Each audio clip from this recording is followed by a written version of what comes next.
What is your I don't get paid enough for this shit moment? I used to be a counselor at a methadone clinic. Had a client who was going to prison for slitting the throats of his ex-wife's beloved Rottweilers because I couldn't kill her and it was the best way to hurt her.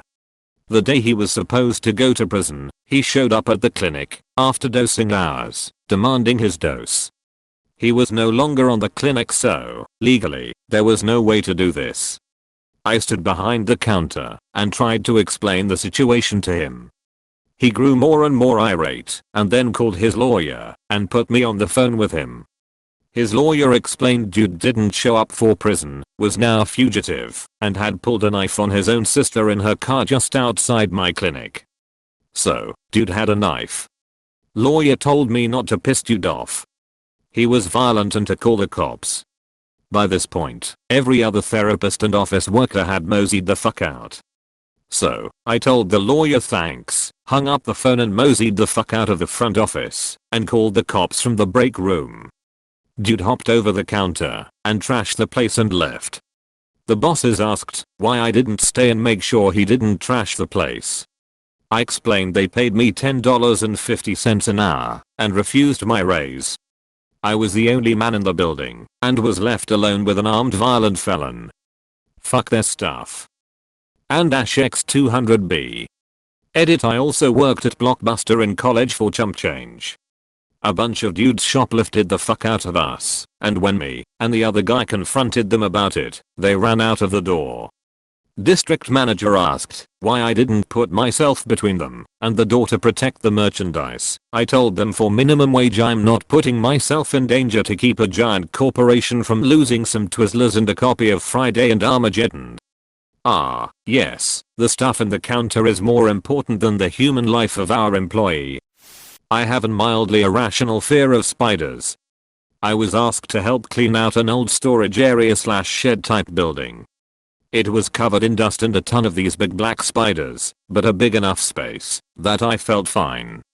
Until my supervisor handed me a leaf blower and asked me to go through a back hallway with it. Opened the door to the hallway, and it was cramped, just tall enough to be a little over my height and just wide enough for me to walk through. Except there was no light, so it was pitch black, until I held up my phone flashlight, and saw the largest mess of tangled webs filled to the absolute brim with thousands of the big black spiders. Straight up refused to walk down that thing, especially with a leaf blower. Like no thanks, I don't want to create a spider tornado. My supervisor was irritated with me that I refused to do this, but I would rather be fired than walk through the arachnid hell hallway for $10 an hour.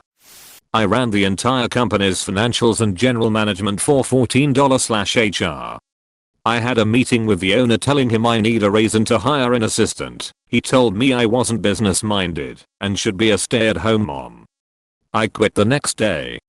When a thick stream of sweat drained out of this girl's cell phone case, I had to explain to her that her phone had water damage and that she shouldn't work out with her phone in her bra, all the while trying to be professional and not gag while cleaning the mess. I sold phones at Sprint. I'm told that there would be a small but very lucrative market for that sweat-soaked call phone. Plumber. Owner of a mobile home called and said they had a stinky yard. I could smell it when I pulled up. The mobile home was new and had only been set up for about 8 months. While setting it up, someone didn't tighten the no-hub band of the toilet in the kids' bathroom. 8 months of flushed toilet was all over the ground, under the home, and had just started being noticed outside. I told the home owner to call the guys that set it up to come fix it. I wasn't crawling under there. Back when I did plumbing, went out to a job that required us to crawl into the crawl space of about a 200-year-old mill house. I opened up the crawl space and shined my light in there across the crawl space to see all the rafters and pipes just draped in snakeskins and some snakes slithering away into the darkness. Nope the fuck out of that one. I'd rather crawl those shit than snakes. Plumber as well. Had to do a tie for a 6-inch waste stack main to offset it for a boiler to go in later at a hospital. Told all staff and had maintenance shut down bathrooms from 6 AM to 8 AM for us to do the offsets. Had everything measured, cut, and ready to move into place. fucking staff on every floor, ignored the signs, because we got constant flushes of fresh shit, and shredded toilet paper. At one point I was holding the outlet side of a horizontal piece with my hard hat, and trying to no hub band the fitting for it in place, while shit literally rolled down my back, and into my shirt, down my pants, my socks were soaked in the waist. Took us a total time of 45 minutes, but scheduled a 2-hour window just in case.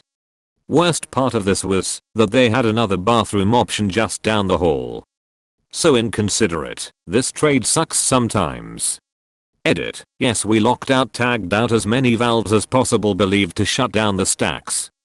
This building was really 5 different buildings built in different eras and tied together.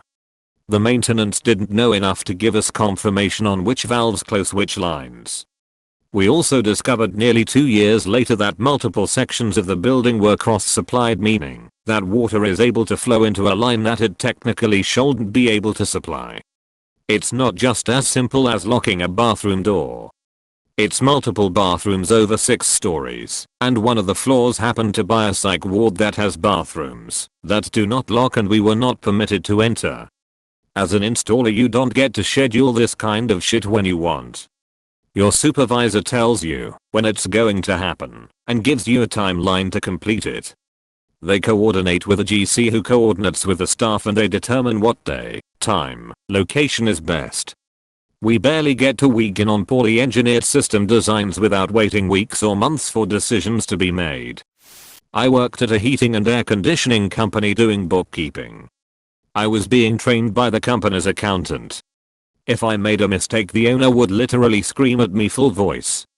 I overheard him talking to his brother and his brother had told him not to scream at me. The owner said, "You have to tear them down to build them up." I decided I wasn't going to take another day of his screaming after that. I remember one of the assistant managers at the grocery store I worked at said the district managers wanted all the employees to be afraid of management or something asinine like it. I told him that is a good way to get employees to do the bare minimum. I only went out of my way to help the managers I liked. He agreed that he got the best results out of people by treating them with respect. Lo and behold, the number of shitty managers we had that ran stores into the ground. Nor should you. I'm a CPA and used to bookkeeping. No way in hell should you ever let someone treat you like that. I worked as a car detailer, like cleaning and waxing cars, when I was 16. My dad owned the business for years, so I grew up doing it and was pretty skilled for a 16-year-old. My dad sold the business to a family friend. Part of the conditions were I'd keep working there and show him what to do, but the guy was an idiot. He put me on the hand car wash because I was too young to be waxing expensive cars. Customers don't like it, when the actual reason was the hand car wash was a shit part of the job and he wanted the fun part. He then fucked up a Jaguar's paintwork by buffing it without a pad on the buffer. Just scraped the fuck out of a fucking Jaguar.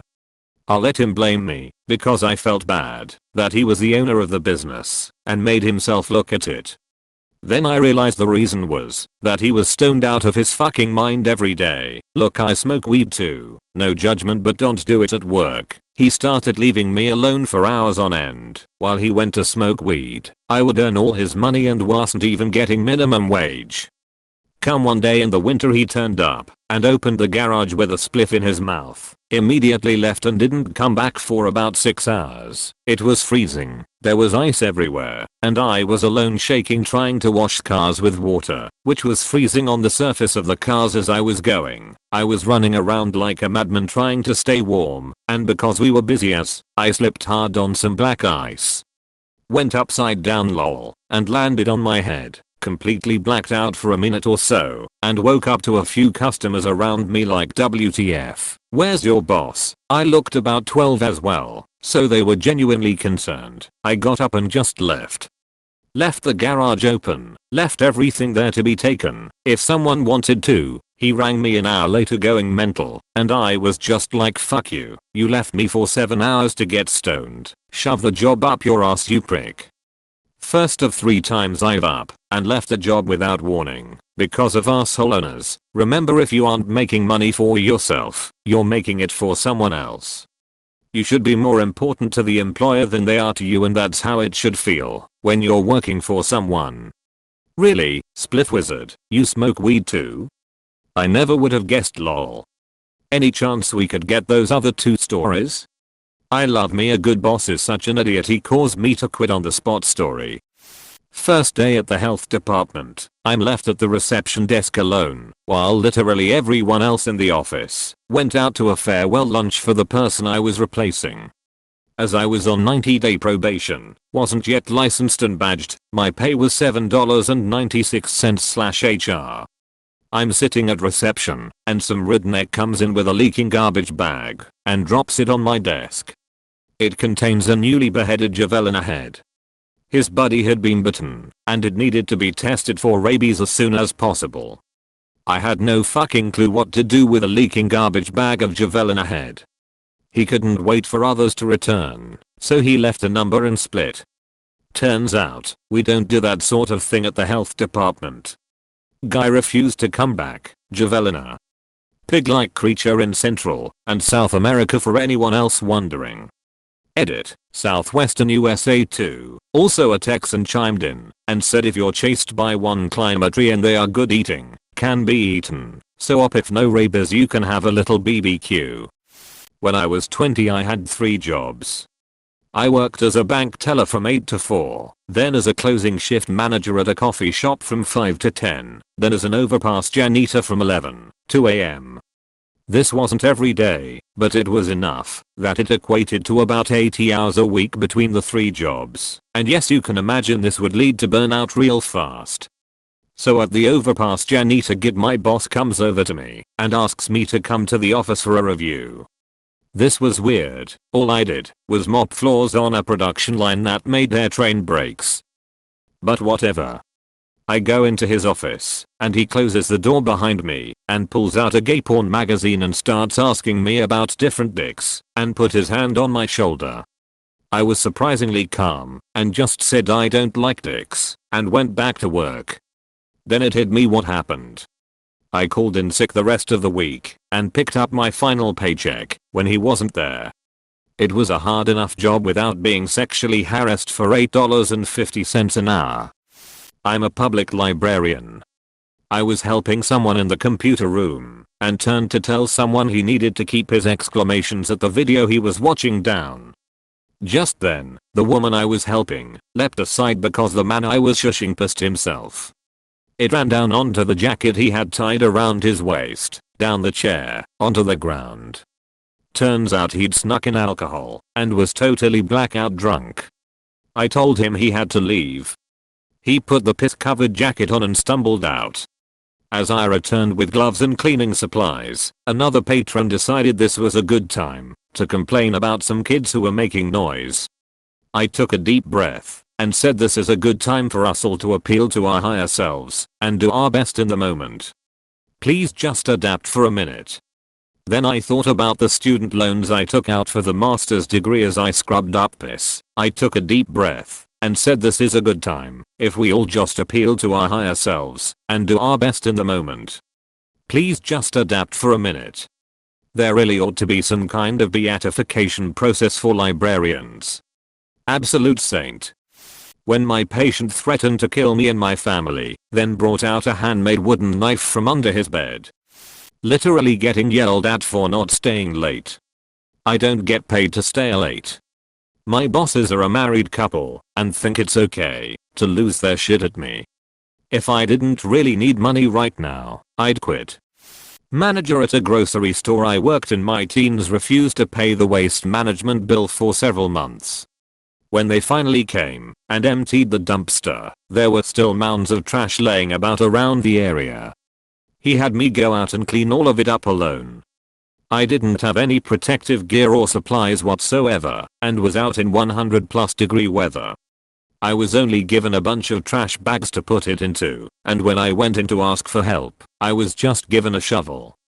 I worked one more day after that, and after just being given more work to do without so much as a good job or thanks, I never went back.